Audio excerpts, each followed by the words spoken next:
Mesdames et messieurs, bonsoir et merci de nous retrouver pour ce nouveau rendez-vous de votre émission Surface de vérité. Dans le fauteuil blanc, je reçois pour vous un Italo-Burkinabé. C'est un homme très actif de la diaspora. Il est membre fondateur de l'association des Burkinabés de la diaspora Diafaso. Il est manager général, membre fondateur de la New Call System SARL, basée à Bologne, en Italie. C'est M. Madi Sakandé que nous recevons. Bonsoir. Bonsoir, monsieur. Merci de répondre à notre invitation. Merci à vous. Et comme je l'ai dit, vous êtes un Burkinabé de la diaspora très actif. Vous êtes Italo-Burkinabé, général manager et membre fondateur de la Nicole System basée à Bologne en Italie. Vous êtes formateur et coordinateur de l'Institut italien pour la certification des techniciens et des entreprises opérant dans le secteur du froid sur la norme européenne. Vous êtes expert en réfrigération pour la conservation des denrées alimentaires, membre de l'association italienne des techniciens du froid, membre de l'association européenne des techniciens du froid également, plusieurs fois primé meilleur entrepreneur africain en Italie. Vous êtes consultant expert pour l'ONUDI, l'Organisation des Nations Unies pour le développement industriel. Et vous êtes, comme je l'ai dit, membre fondateur et trésorier donc, de l'association burkinabé de la diaspora Diafaso. C'est assez quand même, ça montre à quel point vous êtes quelqu'un de très actif. Oui, disons qu'on essaie tant bien que mal d'être utile aux autres, de faire quelque chose de bien. Donc voilà, du coup, on se retrouve à avoir pas mal de casquettes que bien sûr se résume à une personne qui doit travailler, je ne dirais pas 24 heures sur 24, mais quand même qui doit passer bon nombre des heures de la journée à faire quelque chose d'utile pour son prochain, tout simplement. Cette culture du travail, comment c'est venu? Cette culture du travail, c'est l'expérience de la vie, c'est l'expérience de la vie parce que un enfant de Ouaga, de Kamsonvin, comme les anciens quartiers de Ouaga, ce quartier s'appelait Kamsonvin, je suis natif de ce quartier, depuis une belle lurette, je vis en Italie. Et c'est un monde quand même qu'on apprend beaucoup parce que le monde de l'immigré, c'est toujours une école de la vie, donc c'est une volonté et surtout l'abnégation à apprendre un peu plus et bien sûr à continuer à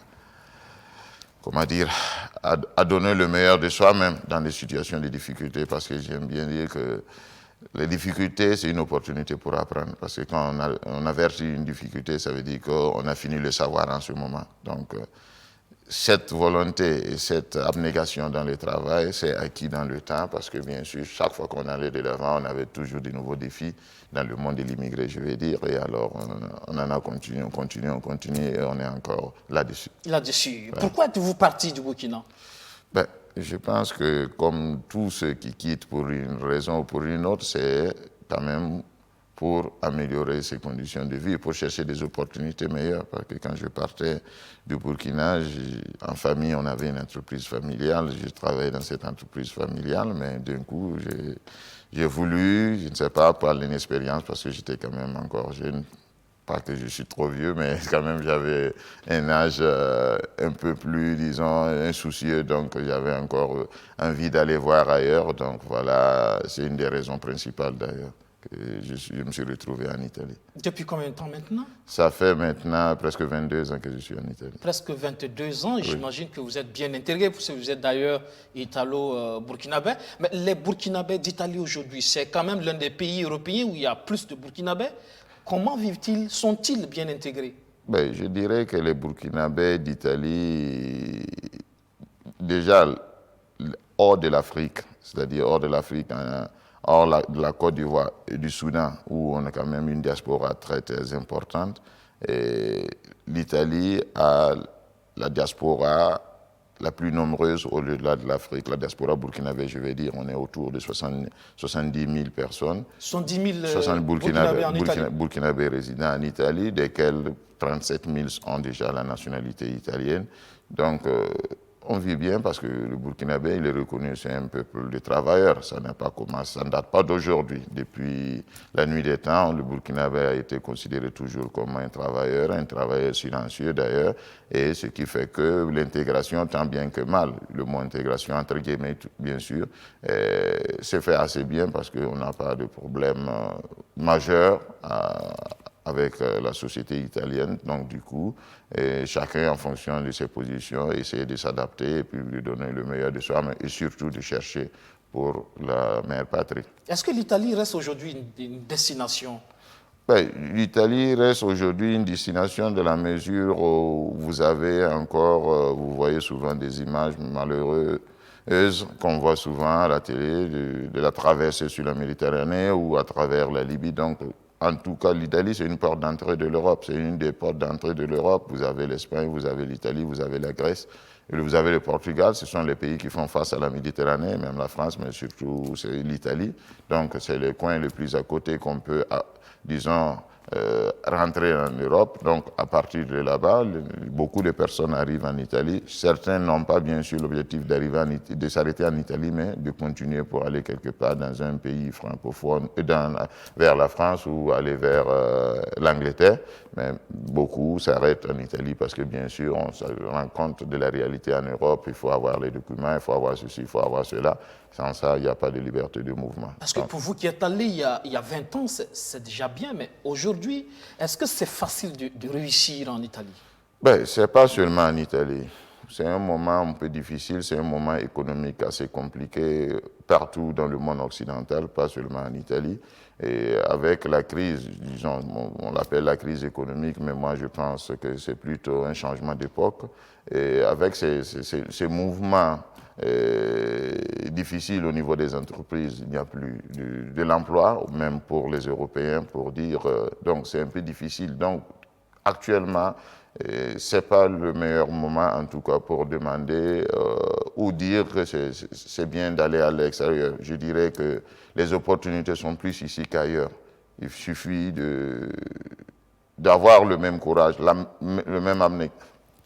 même abnégation qu'on a quand on est là-bas et d'utiliser ça ici, on doit avoir peut-être un résultat 1000 fois plus que ce qu'on a de l'autre côté. Donc je ne souhaite pas et je n'incite pas d'ailleurs aux Burkinabés et aux Africains dans leur entièreté de penser que leur avenir meilleur se trouve ailleurs. Moi qui vis là-bas, moi qui suis parti peu plus de 20 ans de cela, j'ai vu changer beaucoup de choses et je pense que... les opportunités sont ici. Les opportunités sont ici. D'accord, on va en parler tout à l'heure justement. Mais il y a depuis quelque temps un ambassadeur italien au Burkina Faso, justement, Andrea Romursi. C'est le premier ambassadeur résident d'Italie au Burkina Faso. Là, c'est une bonne nouvelle pour vous? Oui, je dirais que c'est une très bonne nouvelle pour pouvoir rapprocher les deux peuples, c'est pouvoir rapprocher encore l'Italie au Burkina. J'ai toujours pensé, vivant en Italie, voyant leurs similitudes dans leur comportement d'ailleurs, parce que les Italiens ils vivent un peu comme les Africains, ils sont attachés à la famille, ils sont attachés à certaines valeurs que nous avons ici, ou du moins ce qu'on avait, parce que c'est une chose, malheureusement, je vois qu'on est en train de le perdre. Mais l'attachement, le respect, la parole donnée sont des choses, en tout cas, que pour eux, c'est très fondamental. Et dans ce contexte-là, l'industrie italienne, son développement, l'agroalimentaire, le monde infrastructural, ils ont des know-how que pour nous, Burkinabés, c'est un trésor si on arrivait à avoir ces mêmes expériences-là. Donc, j'ai toujours pensé que si il y avait un pays dans ce monde qu'on pouvait copier et coller comme on fait en informatique, ben, c'est l'Italie qu'on devait copier et puis coller dans les pays africains. Parce que c'est un pays, tenez-vous bien, qu'après la Deuxième Guerre mondiale, était si pauvre que les pays africains. La différence que nous, sous le sous-sol, on a les matières premières, mais l'Italie n'avait pas de matières premières et n'a toujours pas de matières premières, mais il a su valoriser ce qu'il avait, c'est-à-dire sa terre, l'agroalimentaire. Nous avons cette capacité-là ici, mais malheureusement, on n'a pas... la politique. On n'a même pas le know-how, disons, le know-how, le savoir-faire dans ce domaine-là. Et on peut apprendre beaucoup de l'Italie dans ce domaine. Voilà pourquoi je suis très content de l'arrivée de l'ambassadeur, qui est vraiment une personne très disponible avec qui j'ai de bons rapports. Nous espérons en tout cas rapprocher les deux peuples à travers les entreprises, parce que bien sûr, parlant de l'entrepreneuriat, et aussi essayer de trouver des voies et moyens pour résoudre pas mal de petits problèmes que nos compatriotes ont en Italie, à savoir les problèmes de renouvellement de documents ou d'autres types et même les questions de la retraite, parce que ça aussi c'est une question épineuse entre les Burkinabés de la diaspora. italiennes, après avoir fini de travailler ou peut-être après avoir perdu leur travail, ils rentrent, tout ce qu'ils ont versé dans la caisse de sécurité sociale italienne, ils ne les récupèrent pas parce qu'ils doivent attendre l'âge de la retraite pour les avoir. Et ça, c'est un problème si tu n'arrives ici, dans nos pays, où l'espérance de vie est moindre. Et si on dit que tu dois attendre 65 ans pour avoir ta retraite, et eux-mêmes, ils disent que dans les statistiques, notre espérance de vie, ce n'est pas au-delà de 55 ans. Donc, ça veut dire que ton argent, tu ne le reprendras même plus. Donc, il va falloir trouver aussi des solutions pour cela. Des solutions, cela, et l'ambassadeur au Burkina, c'est une bonne opportunité. Bien sûr. Mais justement, vous parlez de l'Italie qui a su travailler sa terre, qui a une bonne expérience, réputée pour l'agroalimentaire. Beaucoup de Burkinabés, effectivement, vivant en Italie, travaillent un peu dans ce secteur-là.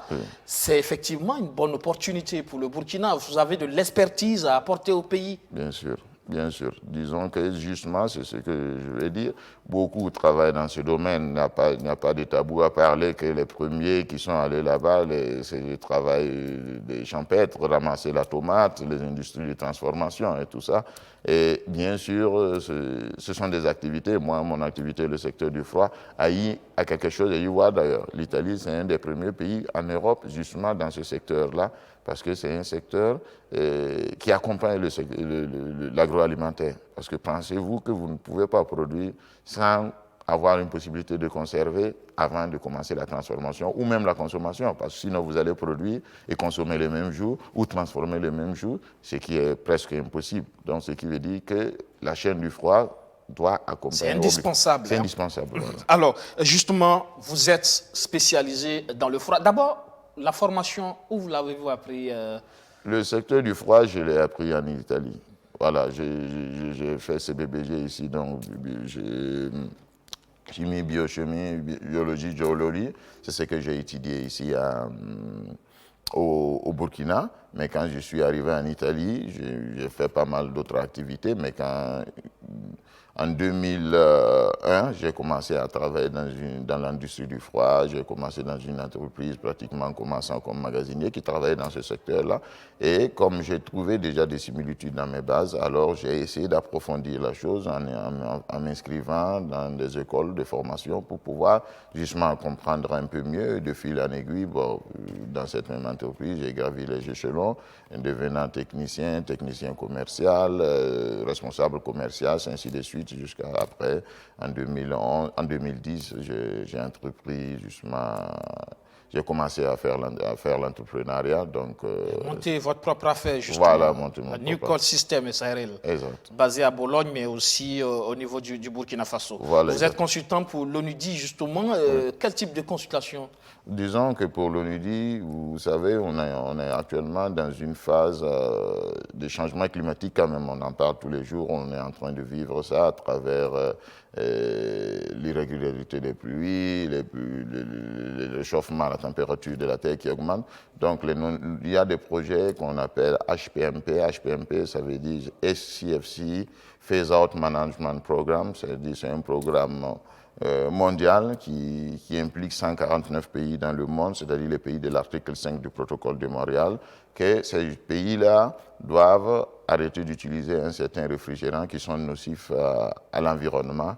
Et l'ONUDI, dans ce contexte-là, que l'ONUDI, c'est l'Organisation des Nations Unies pour le développement industriel, dans ce domaine, collabore avec ma modeste personne, en tant que personne déjà formée dans le secteur, qui a acquis déjà une certaine expérience en Italie, donc en Europe, dans ce mécanisme-là, et que nous tournons un peu partout dans le monde, surtout en Afrique ces dernières années, pour assister certains pays justement à emboîter le pas et à éviter que les techniciens en froid puissent continuer à nuire de façon inconsciente, bien sûr, à l'environnement, parce que le gaz réfrigérant utilisé dans un système frigorifique, quand il est laissé à la nature, cause des problèmes très sérieux, commençant par le trou de l'ozone, donc des problèmes de santé, et aussi les nouveaux réfrigérants qui sont utilisés, que cela promeut l'effet de serre, donc l'augmentation de la température terrestre, et avec les problèmes aussi que nous connaissons. Donc ça commence peut-être par éviter de déverser les déchets du secteur en Afrique.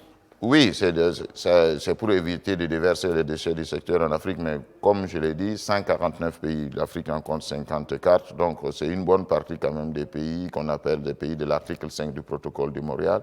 Et ces pays-là ne sont pas des producteurs en fait.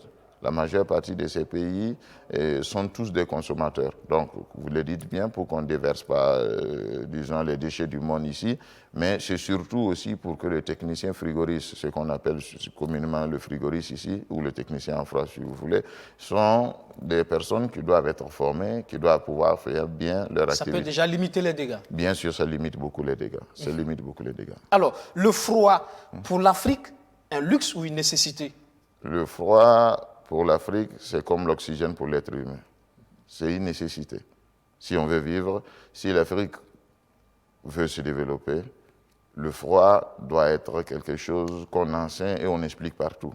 Parce que tenez-vous bien que le secteur du froid, comme je vous dis en Italie, l'Italie est partie de l'agroalimentaire et l'agroalimentaire a été accompagné par le froid. Parce que si vous voulez produire, consommer, transformer et distribuer partout où vous avez, vous ne pouvez pas faire à moins du froid. Parce que le froid vous permet de conserver. Même la climatisation, c'est pour conserver les êtres humains. C'est pour pouvoir se sentir bien le lendemain ou la minute après parce que tu n'as pas senti de la chaleur. Parce que si on met une personne dans une salle ou dans un lieu où la température est tout le temps élevée, bien sûr, il n'aura pas la même attitude, il n'aura même pas l'espérance de vie de quelqu'un qui vit dans des conditions meilleures.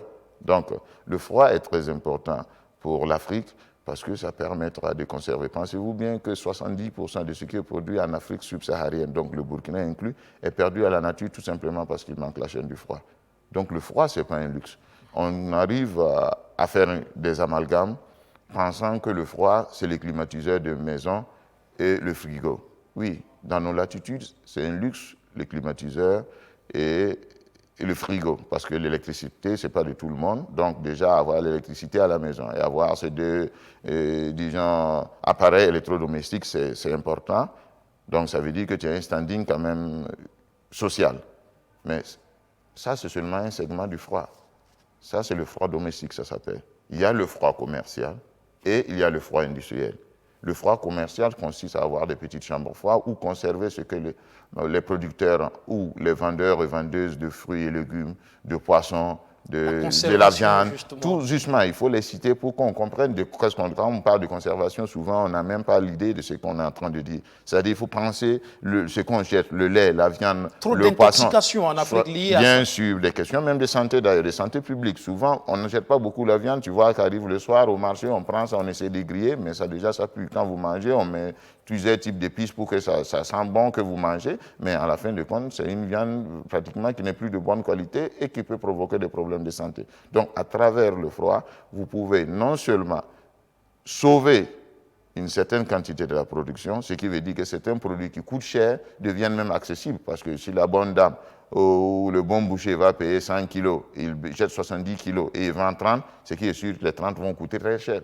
Et si les 30 coûtent cher, ça veut dire que ça ne serait plus accessible à tout le monde. Et les 70 va les jeter. Mais avec le froid, peut-être les proportions peuvent être inversées.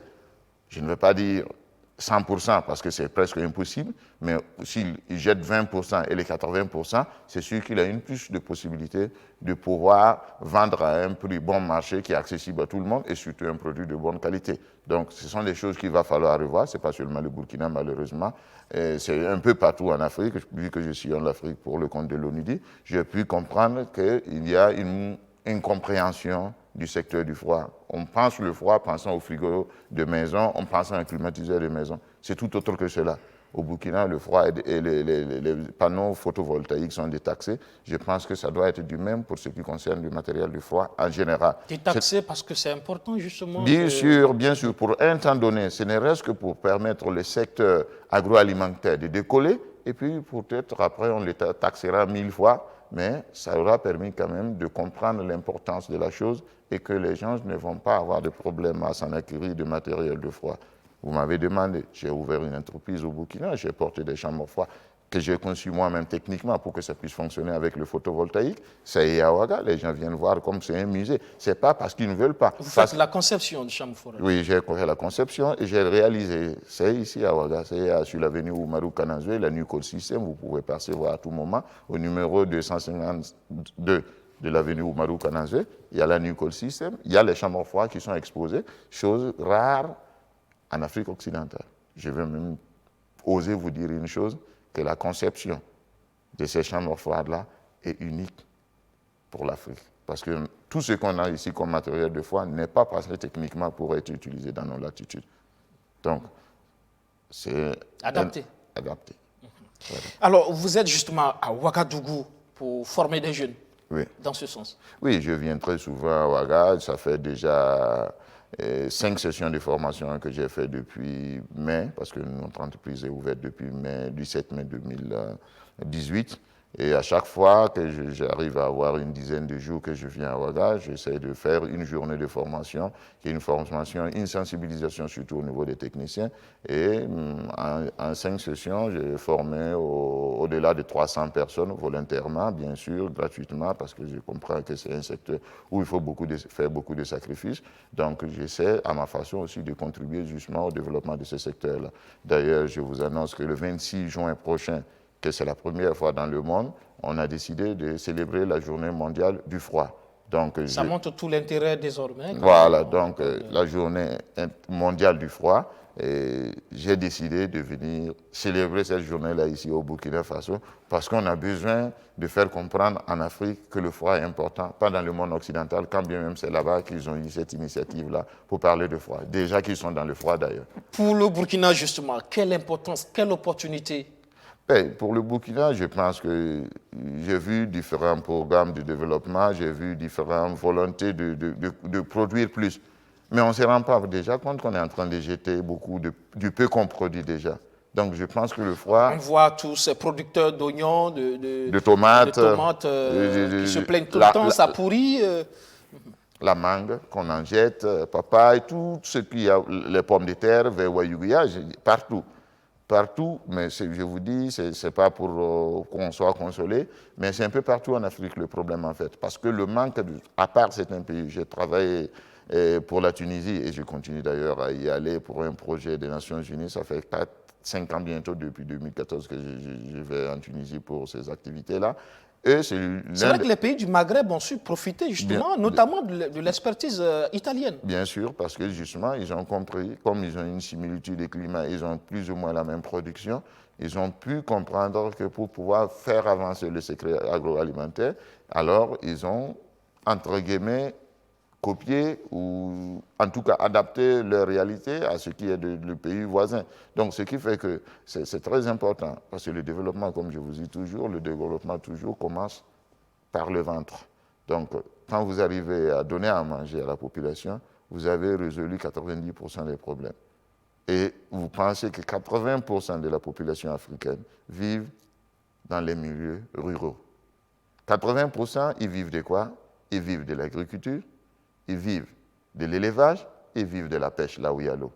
Alors, rendez-vous compte, si le développement de l'art-trafic dont on parle doit s'opérer seulement dans les villes où il y a les 20%, il va falloir quand même qu'il y ait un développement conséquent pour qu'on prenne 20, on ajoute 80, on divise et on a une bonne moyenne. C'est assez difficile. Donc, pour rendre cette activité, et ces activités faites par nos braves paysans, il va falloir quand même leur donner un support. Et ce support, il y en a beaucoup d'autres, mais le secteur du froid, déjà, en fonction des conditions dans lesquelles ils sont déjà, peut être déjà un élément de réponse efficace pour leur permettre de conserver déjà ce qu'ils produisent, les vendre et bien sûr continuer à produire plus. Parce que si vous perdez déjà 70% de ce que vous produisez, si vous allez encore produire encore plus, ça veut dire que vous allez simplement augmenter la perte. Parce que les rapports de 70% pourront même arriver à 80%, même 90%, parce que vous produisez plus, mais vous ne les consommez pas. Vous n'arrivez pas à les transformer, donc vous êtes obligé de les jeter. Mais le problème du Burkina, c'est encore une fois l'énergie. Mais vous avez le soleil. Parce que le froid, ça va avec. Il y a le soleil. Il y a le solaire, on peut faire des chambres froides qui fonctionnent avec le solaire. La preuve que les chambres froides dont je suis en train de vous parler, que j'ai conçues, qui sont ici, je les ai fait pensant à l'énergie solaire. Et aucun multinational n'a fait un accord avec le bon Dieu pour ne prendre le soleil. Au moins ça reste ici.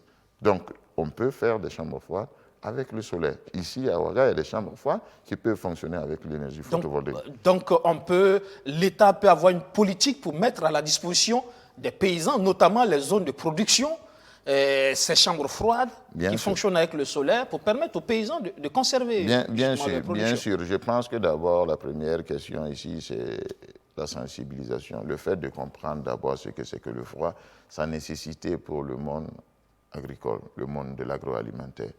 Parce que si cette vision-là, il y a carence de cette vision, la situation est un peu plus complexe à expliquer parce que c'est un peu difficile en fait. Quand on ne sait pas une chose, il va falloir connaître cette chose-là et puis bien sûr adopter des politiques conséquentes. Donc j'espère bien que ça sera aussi le cas pour le Burkina. Ce n'est pas seulement le Burkina, je vous dis, moi ma petite expérience de sillonner l'Afrique m'a permis de comprendre cela, mais j'espère bien que ça arrivera bien au Burkina.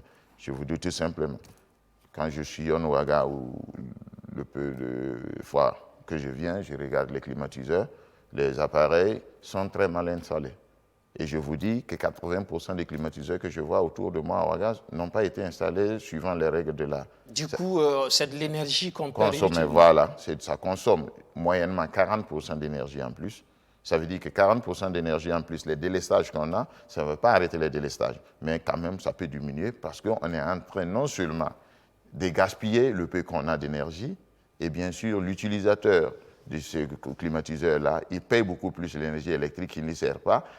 S'il a l'argent, il n'y a pas de problème, c'est ses problèmes, mais il est en train de prendre quelque chose de la collectivité, parce que les 40% que climatiseurs consomment plus, si ça restait, ça allait servir peut-être à des hôpitaux, ça va servir à d'autres lieux où on produit, où on a besoin de... Donc vous dites à Ouagadougou, les climatiseurs sont... Moi, je peux vous rassurer que 80% des climatiseurs que j'ai vus, c'est pas ce que j'ai vu à Ouagadougou, ne sont pas installés suivant les règles de l'art. Je peux vous le dire, et chaque fois, je peux vous dire c'est tel climatiseur. Tout simplement parce que les acteurs du froid, justement, ne sont pas formés pour cela. Même les architectes qui doivent faire la conception des maisons n'ont même pas ce savoir-faire-là. Donc, c'est entre guillemets, c'est un mal sur lequel... Et pourquoi je le dis sur votre plateau? Parce que tout simplement, je veux qu'on prenne compte de cela. On est encore un pays en construction, donc on peut corriger pour que ce pourcentage diminue, mais on ne doit pas exposer le climatiseur au soleil. On ne doit pas le mettre à l'ouest, le groupe de condensation, c'est-à-dire la partie qu'on met à l'extérieur. Si vous le mettez à l'ouest, ça veut dire que vous devez faire une toiture qui couvre ça contre le soleil. Sinon, le système frigorifique consomme beaucoup. Je ne vais pas rentrer dans les détails techniques parce que là, on n'en finira pas pour aujourd'hui. Mais il y a des choses quand même qu'on peut améliorer. Donc, pourquoi on le fait? Parce que tout simplement, on n'a pas le savoir-faire pour cela. Moi, je peux vous dire... Donc, tout commence par former suffisamment de jeunes dans ce sens. C'est vrai qu'il y a des écoles qui sont là, mais même dans ces écoles, encore, on se dit, qui forme ces jeunes? Si le formateur lui-même a des tares, forcément, on les répercute sur les jeunes. Bon, disons qu'il y a un peu de problème. Moi, j'ai essayé de comprendre, de voir un peu différents centres de formation. Il y en a à Ouaga, il y a 4-5 centres qui font le froid. Et j'ai vu un centre d'excellence qui avait été construit par des partenaires à Zignaré. J'ai vu ce centre. Le centre de référence de Zignaré, j'ai vu. Mais quand j'ai demandé les coûts contre l'inscription, entre l'inscription et les différents frais scolaires et autres, et même l'enfant qui doit aller habiter là-bas, parce que quand même, il y a la réflexion, tout ça, il faut avoir minimum 1 million de francs CFA pour que ton enfant, au bout de 2 ans, ou 2 ans, 2 millions, puisque chaque année, il faudra 1 million, pour que ton enfant sorte frigoriste. Moi, je pense qu'au Burkina Faso, si quelqu'un a 1 million, il n'en va pas son enfant devenir un frigoriste. Donc, c'est une façon de voir. Et pourtant, c'est un établissement étatique. On doit permettre, je demande au directeur du centre, de dire, ah, ici, on a une place pour 30 personnes. Un pays avec presque 20 millions d'habitants, on n'arrive même pas à former 50 techniciens frigoristes par an. Bon, ce sont des choses sur lesquelles il va falloir voir, parce qu'on a beaucoup de jeunes. Parce qu'on se dit que l'offre en matière d'emploi dans le secteur, il n'y en a pas assez, donc il ne faut pas déverser beaucoup de spécialistes sur le terrain peut-être. Mais ça dépend aussi de quelle politique on a pour développer le secteur, justement, à partir du moment où c'est une nécessité. C'est une vision, c'est pour cela que je vous dis que j'espère qu'après cette émission-là, qu'on en prenne conscience et qu'on fasse des actions sur cela, parce que souvent, ce n'est pas par manque de volonté, mais souvent aussi, il faut connaître la matière. Moi, je vous parle de la matière parce que c'est mon domaine. C'est là-bas, disons, je travaille du matin au soir. C'est mon secteur d'activité, donc je le comprends très bien, je peux expliquer. Mais vous n'allez pas demander à un citoyen lambda ou n'importe qui de pouvoir parler de ces éléments-là, tout simplement parce que ce n'est pas son domaine. Donc, je peux vous dire cela simplement parce que je suis à connaissance de ces choses-là. Mais si quelqu'un n'a pas cette connaissance-là, c'est un peu difficile. Et je me mets d'ailleurs à disposition de qui veut comprendre en plus et de qui veut faire une politique dans ce sens. Voilà pourquoi quand je viens, je dis, bon, je ne peux rien faire, mais je peux faire une chose. Je peux commencer par enseigner le peu que je sais déjà. Et voilà pourquoi en une année, j'ai fait ce que peut-être toutes les écoles au Burkina n'ont pas pu faire. J'ai formé plus de 300 personnes. Au Burkina Faso, on ne forme pas 300 frigoristes par an. Bien sûr, je ne les forme pas jusqu'à... Ce sont les B.A.B.A. Les B.A.B.A. Et chaque fois, vous pouvez regarder sur les réseaux sociaux, vous pouvez regarder sur Internet, vous allez voir ce qu'ils disent juste après la formation. Et ça, c'est ma petite façon de contribuer parce que ce n'est pas quelque chose qui se fait en un jour, ce n'est pas en 2 jours. Il faut du temps, mais il va falloir commencer. Moi, j'ai commencé par cette façon. En tout cas, le Burkina, pour le développement du Burkina, l'agroalimentaire, la transformation de produits, c'est une nécessité. Et là, ça ne peut se faire en ignorant le secteur donc, du froid. Absolument. C'est une nécessité, c'est une condition sine qua non. Absolument. Il y a par exemple le cas Bagrépol. Bagrépol. Vous allez dire seulement Bagrépol, il y a Samandini, il y a je ne sais autre coin de pôle de croissance.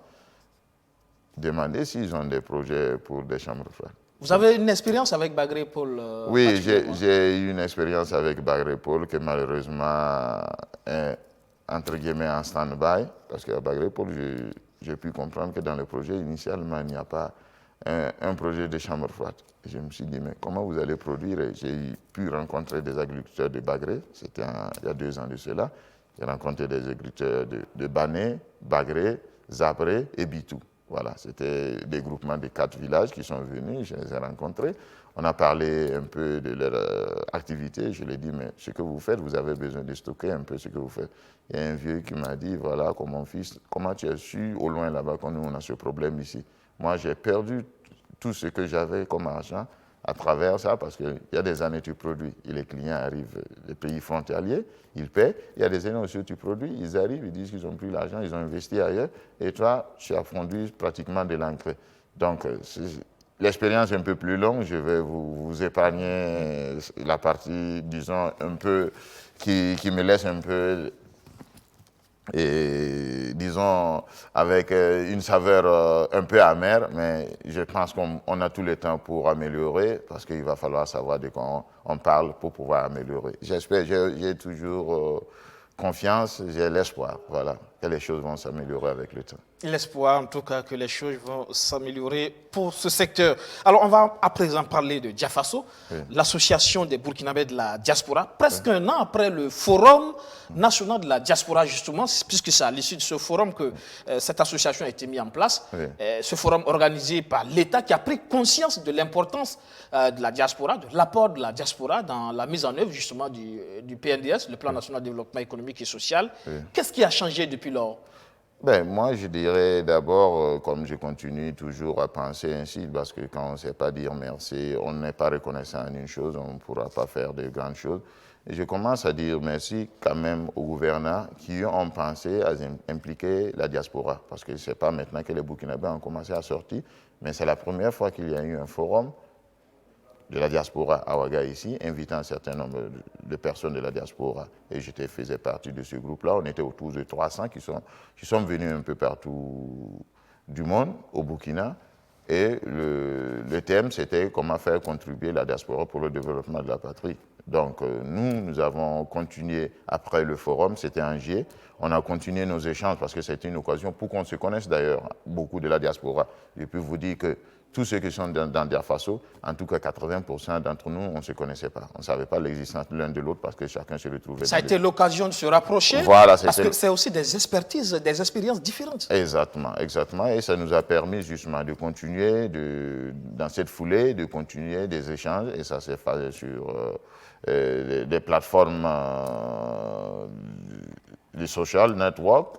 On a continué dans ces plateformes-là et on a échangé sur WhatsApp, on a créé des groupes sur lesquels on a échangé pendant de longues semaines, souvent même à des heures tardives, et on a constitué justement l'association Dia Faso, qui est l'association des Burkinabés de la diaspora. C'est une association politique, c'est une association qui n'a pas de confession religieuse, c'est une association qui s'interdit de parler d'ethnicisme ou de régionalisme. Tout ce qui est important, c'est être burkinabé et avoir la volonté de contribuer pour le développement du Burkina. Et justement, votre objectif principal, c'est l'appel à la mobilisation Bien des sûr. ressources pour investir au pays. Bien sûr, parce que nous, comme vous voyez, nous sommes encore dans des perspectives de développement dans le milieu rural. On a pu comprendre, et nous vivons, ceux qui vivent à l'extérieur, ont une vision satellite des problèmes qu'on vit ici. Nous avons vu des problèmes il y a 2 ans de cela. On a eu des problèmes pas loin de Ouagakaya, où il y avait un village où il y avait la famine en 2017. Donc ça a beaucoup touché la diaspora, et on a vu que ces problèmes étaient récurrents, de nécessité, parce que quand il ne pleut pas suffisamment, ou il y a des cas de pluie qui ne permettent pas aux agriculteurs de pouvoir avoir une bonne récolte à la fin, et on a toujours des problèmes. Pourtant, on a une nappe souterraine au Burkina. La partie du nord, vous avez le sable en haut, vous avez l'eau en bas. C'est comme la mer renversée, c'est la mer en verticale. Mais faut-il le savoir. Nous sommes dans des positions géographiques que si vous avez de l'eau, à cause de la température, l'eau s'évapore. Donc les barrages, souvent même, peut-être je peux dire entre guillemets, excusez-moi si je le dis ainsi, souvent peuvent être inutiles. Parce qu'on peut faire des forages, tenir l'eau en bas et l'enlever quand on a besoin. Et on a de l'eau dans le sous-sol burkinabé, surtout dans la partie du nord. Et trouver qu'il y a des problèmes à ce niveau-là, nous qui sommes à l'extérieur, qui sommes nombreux d'ailleurs, et beaucoup ont de l'expertise, moi j'ai de l'expertise dans le domaine du froid, mais beaucoup d'autres ont l'expertise dans le domaine hydraulique, il y en a qui ont l'expertise dans le domaine de l'agriculture, tout ça. Alors nous avons dit, d'abord commençons à collecter des fonds. Et l'idée d'ailleurs part de Mme Barguissa Thiébo, qui est notre présidente, que durant justement le forum, la rencontre avec le président a émis cette fameuse idée, si chacun des Burkinabés, parce qu'on est estimé à 10 millions, mettait 1000 francs par an, on pouvait avoir 10 milliards, et 10 milliards, on pouvait faire des barrages pour faire de telle sorte qu'il ne manque plus d'eau pour les agriculteurs. Partant de cette idée-là, nous avons travaillé ensemble, on a fait Dia Faso, et Dia Faso existe pourquoi? Il y a un fonds qui s'appelle le Fonds de soutien de la diaspora, dans lequel nous demandons tous les Burkinabés de la diaspora, et je peux vous dire que pas seulement les Burkinabés de la diaspora, même les Burkinabés de l'intérieur, que le fonds est ouvert à Ouaga, c'est dans une banque, Ecobank à Ouaga, que bien sûr vous aurez les références, que vous pouvez envoyer votre contribution dans ce fonds-là, que nous l'avons rendu public. On a une page Facebook et on a un site aussi web, c'est diafaso.org. Et vous pouvez voir d'ailleurs l'évolution mois par mois. C'est transparent. Hein. C'est transparent, voilà. Nous voulons collecter de l'argent de la façon transparente. Donc on sait l'argent arrive de quel pays et même on sait le nom des personnes qui ont contribué. Et cet argent-là va servir justement pour aller trouver des solutions dans les milieux ruraux. Donc on a ouvert un compte Orange Money, que vous aurez les références sous peu, pour pouvoir permettre à ceux qui sont au Burkina, qui veulent contribuer, qu'ils sachent simplement avec un compte Orange Money, vous pouvez approvisionner le compte de Dia Faso, que nous l'avons appelé Fonds de soutien de la diaspora. Et de ce compte-là, on puisera de l'argent pour résoudre le problème de l'eau, pour aider les agriculteurs à bien faire leur travail et bien sûr à créer un minimum de développement en plus. C'est notre façon à nous de contribuer au développement de notre cher Presque un an après, est-ce que justement cette diaspora est mobilisée autour de cette idée? Disons qu'il y a eu des incompréhensions, mais quand même, on est en train de travailler là-dessus parce que d'aucuns ont pu penser que c'est une action politique, mais ils sont en train de revenir de meilleurs sentiments. Nous avons besoin plutôt de communiquer parce que l'idée de Dia Faso, c'est d'aider le Burkina Faso. et aider le Burkina Faso sans parti pris, parce que nous ne sommes pas des politiciens. Nous ne faisons pas de la politique. D'ailleurs, l'article 4 du statut de Diafaso, et j'invite tout le monde d'aller voir sur le site de Diafaso, diafaso.org, vous avez notre statut et notre règlement intérieur. Je peux vous dire que si vous lisez ces deux instruments-là, qui sont la base d'une association, vous comprendrez bien la bonne volonté et la bonté de l'association, c'est-à-dire penser exclusivement au développement du Burkina Faso d'aujourd'hui et de demain, et il n'y a pas d'autre fin que cela. La diaspora, dans un moment aussi difficile, peut penser pour telle ou telle activité politique, mais nous ne faisons pas de la politique, et je peux vous dire, moi personnellement, je suis apolitique. Je n'ai pas de parti politique, ni en Europe, où je pouvais être candidat actuellement pour un poste de parlementaire européen, ni au Burkina Faso, parce que j'ai pensé qu'on peut contribuer aussi au développement de mon pays sans faire partie de la politique. Et c'est ce que j'ai choisi. Et ceux de Diafaso ont choisi cela aussi. Mais ça ne veut pas dire que si tu fais de la politique, on ne peut pas empêcher 10 000 personnes, c'est-à-dire 10 millions de personnes, pardon, c'est-à-dire les Burkinabés de la diaspora, quand on est estimé, parce qu'en Côte d'Ivoire, juste à côté, on a plus de 4 millions, on ne peut pas les empêcher de faire de la politique. Mais au sein de Diafaso, on ne fait pas de politique, et nous, nos actions ne sont pas aussi décidées de façon... Diafaso, on développe. Voilà. Dans Diafaso, on a un fonds qu'on demande à tout le monde de contribuer. La diaspora d'abord, les Burkinabés aussi qui sont à l'intérieur, puisque le compte est à Ouaga, à travers Orange Money à l'intérieur, on peut contribuer. On ne dit pas que seulement c'est à l'apanage des Burkinabés de l'extérieur, parce que nous, on est 10 millions. On est presque 20 millions au Burkina Faso. Si chacun de nous met 1 000 francs par an, ça fait 30 milliards. Avec 30 milliards, en 10 ans, on a 300 milliards. Vous pensez qu'on ne va pas résoudre nos problèmes nous-mêmes? Parce qu'avec la mendicité, personne ne s'est développé dans ce monde. Et presque un an après, combien avez-vous pu collecter? Alors, on a collecté peu par rapport à nos attentes, mais bien sûr, parce qu'on a encore communiqué, on est autour de sommes connectées, on a collecté à peu près 3 millions pour le moment. Mais bien sûr, certains pays n'ont pas encore versé. Je vous dis collecter ce qu'on a dans le compte, parce que en tant que trésorier, je regarde ce qu'on a dans le compte. Mais de ça et là, il y a des pays qui ont déjà collecté, qui ont l'argent et qui attendent de verser. Par exemple, le Sénégal, jusqu'à hier, ils ont de l'argent au Sénégal qui doivent encore verser dans le compte bancaire. Le Mali également, ils ont déjà collecté, ils doivent verser dans le compte bancaire. Il y a beaucoup d'autres pays qui sont en train de collecter à travers des associations, puisque nous intervenons à tous les niveaux. Nous voulons parler avec des associations, des privés, des délégués au CSBE, qui sont le conseil burkinabé, des Burkinabés de l'extérieur, qu'il y a des personnels, il y a des relais qui sont appelés délégués au CSBE dans toutes les communautés burkinabées dans le monde, et nous passons l'information à tout le monde d'abord, parce que quand même c'est en novembre, donc on n'a même pas encore 6 mois, on a été constitué le 17 novembre passé, donc on n'a pas encore 6 mois d'existence. Donc d'ailleurs, notre objectif actuel, c'est communiquer, faire passer le message, qu'on sache que le Diafaso a besoin de tout le monde, Diafaso a besoin de tous les Burkinabés, que ce soit de l'extérieur, d'abord parce que nous sommes de la diaspora, que aussi ceux de l'intérieur, une façon simple et transparente de former et de transformer notre société sans pour autant se déclarer ceux qui sont venus sauver ou faire quoi que ce soit, parce que nous sommes des Burkinabés conscients que si nous voulons développer le Burkina, nous devons nous retroucher les manches. Il faut commencer à agir. Voilà. Est-ce que ce n'est pas le soupçon politique, parce que certains pourraient penser que cette mobilisation de fonds, c'est pour soutenir le programme présidentiel. Est-ce que ce n'est pas ça qui fait qu'il y a des difficultés jusqu'à présent pour engager tout le monde? Je ne le vois pas encore sur cet aspect-là, parce que nous ne faisons pas de la politique. Et je vous ai dit, si vous regardez notre programme, vous comprendrez que nous ne faisons pas de la politique. J'invite les gens à lire les documents de Diafaso, de lire le statut et le règlement intérieur de Diafaso. Ils comprendront combien on est impliqué dans ça. Et je peux vous dire que nous, notre façon de développer, et vous voyez, et les textes sont écrits en gras et soulignés partout, vu que je suis un de ces membres qui ont contribué à l'écriture des textes, là, tout où vous voyez développement, c'est développement durable.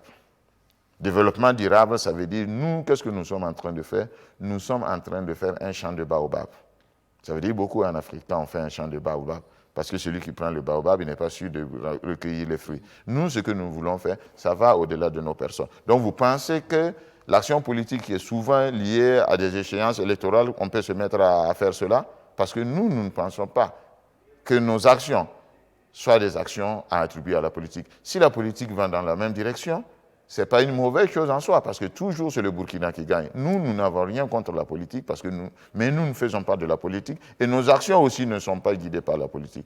S'il y a des pensées de ce côté, bien sûr, nous ne pouvons pas aller changer les cerveaux des gens. On ne peut pas aller changer les idées préconçues des gens, mais nous pouvons continuer dans notre action. Le peu que nous allons cueillir, nous allons faire des actions concrètes, et nous disons toujours le développement durable. Et si vous allez voir nos textes, vous voyez le mot développement, le mot qui suit, c'est durable.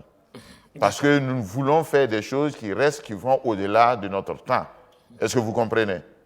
Si nous allons attribuer un forage à une entreprise de faire ce forage-là, il doit bien le faire parce que nous allons choisir éventuellement l'entreprise ou l'entrepreneur vient de ce village-là, il a fait un fourrage dans la cour paternelle où on va enlever l'eau, nous on va lui donner ce qu'il faut, il va le faire au milieu du village, mais il va bien le faire parce que ça ne sera pas des choses que le vent passe après, il ramasse, il s'en va et qu'on va crier. Donc c'est de la conscience, c'est une prise de conscience qui part de notre profonde volonté de changer le Burkina, pas seulement d'aujourd'hui, de demain. Cette action de Diafaso, je peux vous dire que beaucoup d'autres diasporas africaines sont en train de nous demander des informations pour faire la même chose. Parce qu'ils sont convaincus que c'est une façon efficace de contribuer et de ne pas faire des proclamations. Nous ne faisons pas de proclamations. Nous voulons que nos actes aillent au-delà de nous-mêmes. La parole. Il ne faut pas parler, il faut agir. Et là, vous agissez. C'est concret, là. C'est ce que nous voulons faire. Et donc, l'appel, c'est que la mobilisation des fonds continue, justement. Que la mobilisation des fonds continue, que tous les Burkinabés se sentent concernés par cette chose-là, qu'il n'y a pas d'amalgame entre les actions politiques et les actions de Diafaso, parce que Diafaso, ce n'est pas un parti politique. Diafaso, c'est une association des Burkinabés de la diaspora qui contient tous les Burkinabés de la diaspora comme association, mais le FSD, le Fonds de soutien de la diaspora, c'est pour tous les Burkinabés. Je vais dire même non des Burkinabés, parce que j'ai eu des amis qui ont appris de ce projet-là, ils ont donné de l'argent dans les mettre dedans. J'ai eu des amis sénégalais, j'ai eu des amis occidentaux qui ont dit, tiens, quelle belle idée que vous avez, je te donne 20 €. Ils ne sont pas Burkinabés. Voilà, donc pour nous, ce n'est pas une question de vouloir faire de la politique, mais c'est une façon de prendre notre destin en main. Parce que le développement de l'Afrique passe par la volonté des Africains. Voilà, pas une façon de faire de la politique, mais la politique, justement, pour 2020, vous êtes concerné au niveau de la diaspora, le vote de la diaspora. Vous y croyez toujours? Alors, moi, je vais vous dire une chose. Personnellement, et vu que vous parlez de Madi Sakandé dans ce cas, ne s'est jamais intéressé à la politique. Et tout simplement parce que j'ai une autre vision.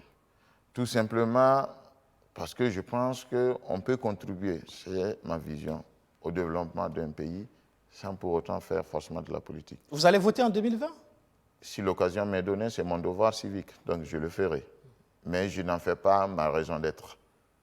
On peut vivre sans voter, parce qu'on a vécu pendant des années sans voter. Si ce devoir civique-là m'est permis, je voterai. Autrement dit, je vote aussi pour l'Italie, mais si, je vous dis, cela permet à changer quelque chose. Ça ne changera rien à la vie de l'immigré que je suis, que je vote ou que je ne vote pas. Mais par contre, si je fais des actions concrètes... Sûrement que des candidats viendront avec des politiques en direction de la diaspora, ça peut vous intéresser. Moi, je vous dis personnellement, je ne suis impliqué en aucune action politique. Et si je dois aller voter, dans le vote, il y a 3 possibilités de vote, hein, n'est-ce pas? Voilà, donc je peux toujours choisir une option, pensant... Le vote blanc ou bulletin nul? Je ferai autant opportun, parce que c'est ça aussi la démocratie, n'est-ce pas? Voilà. D'accord. Nous sommes en fin d'émission. Hein. Vous allez me dire ce que vous pensez des hommes politiques burkinabés. Si je vous dis que je ne fais pas la politique, monsieur, vous voulez que je parle de la politique? Moi, je n'ai jamais eu à penser des hommes politiques, en fait. Parce que je sais que même en faisant pas de la politique, la nature humaine fait que tu tu es déjà impliqué socialement, la vie sociale, tu es déjà impliqué d'une façon ou d'une autre dans la politique. Vous avez dit à demi-démission que je suis très actif. Je suis très actif, c'est ma façon comme ça de faire de la politique, c'est ma façon de contribuer sans pour autant faire partie d'un parti. Donc je n'ai jamais eu ce temps-là, vous voyez, dans mes multifonctions, de m'asseoir et de regarder tel ou tel parti politique ou tel homme politique pour le juger par rapport à ce qu'il est. Si c'est tous des gens qui viennent du bien du Burkina Faso, eh bien, travaillons tous ensemble pour le bien du Burkina Faso. Moi, vous faites donc la politique autrement. Voilà. Qu'est-ce que vous pensez de la jeunesse burkinabé?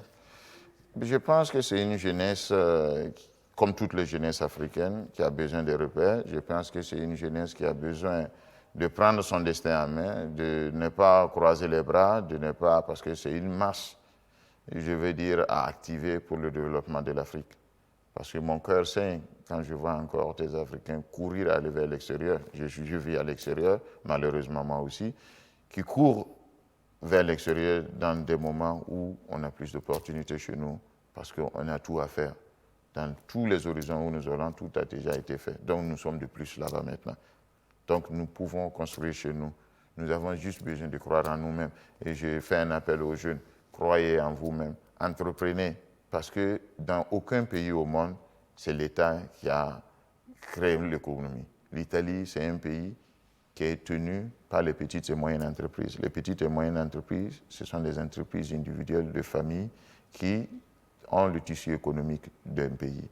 Nous attendons que tout vienne de l'État. L'État ne peut pas résoudre tous les problèmes d'un pays. L'État fait une partie et la conscience aussi de ce peuple-là de faire quelque chose. Vous prenez un pays en Afrique ici qu'on a vu il y a 20 ans de cela, il s'est haché, le Rwanda. C'est le pays de référence numéro 1 en Afrique actuellement. Tout simplement parce qu'il y a une prise de conscience qu'il ne peut y avoir de développement tant que le peuple lui-même ne prend pas son destin en main. On a un peuple jeune. Le Burkina Faso est constitué de plus de 60% de moins de 25 ans. Donc ça veut dire que c'est une force vive que si elle est bien orientée, elle peut être utile. Elle doit d'ailleurs être bien orientée et elle doit être utile pour elle-même comme génération et aussi pour les générations à venir. On aime bien dire, ah, c'est vrai, 200 ans, ça fait 400 ans qu'on nous exploite. Qu'est-ce que nous sommes en train de faire aujourd'hui pour que nos arrière-petits-enfants ne viennent pas ajouter autour de 200 ans à nos 400 ans d'aujourd'hui pour dire que ça fait 600 ans qu'on nous exploite? Je ne voudrais pas faire partie de cette génération-là. Il faut agir. Il faut agir. Agir, voilà. Pour terminer, la diplomatie burkinabé? Vous me posez encore une question qui m'est un peu difficile de donner une réponse parce que ça ne fait pas des choses justement que j'ai compétence, ça ne fait pas quelque chose sur lequel je suis en train d'écrire des choses, mais je pu voir quand même qu'il y a des mouvements tout autour de Burkina Faso, il y a des mouvements d'intérêt par rapport au peuple burkinabé, aux opportunités que le Burkina offre dans l'échiquier international. Donc je pense que peut-être il y a un travail au-delà de l'attraction des matières premières du Burkina Faso. Merci d'être passé dans le fauteuil blanc ce soir. Merci à vous, M. Guébré. Merci à BF1 pour cette invitation. Voilà. Ça sera donc tout pour ce numéro de Surface de Vérité. Dans le fauteuil blanc, il y avait Madi Sakandé, Italo-Burkinabé, membre fondateur de l'Association des Burkinabés de la diaspora Diafaso, manager général et membre fondateur de la Nicole System, une entreprise spécialisée dans le froid. Merci de nous avoir suivis. Excellent suite de programme sur notre chaîne. Bonsoir.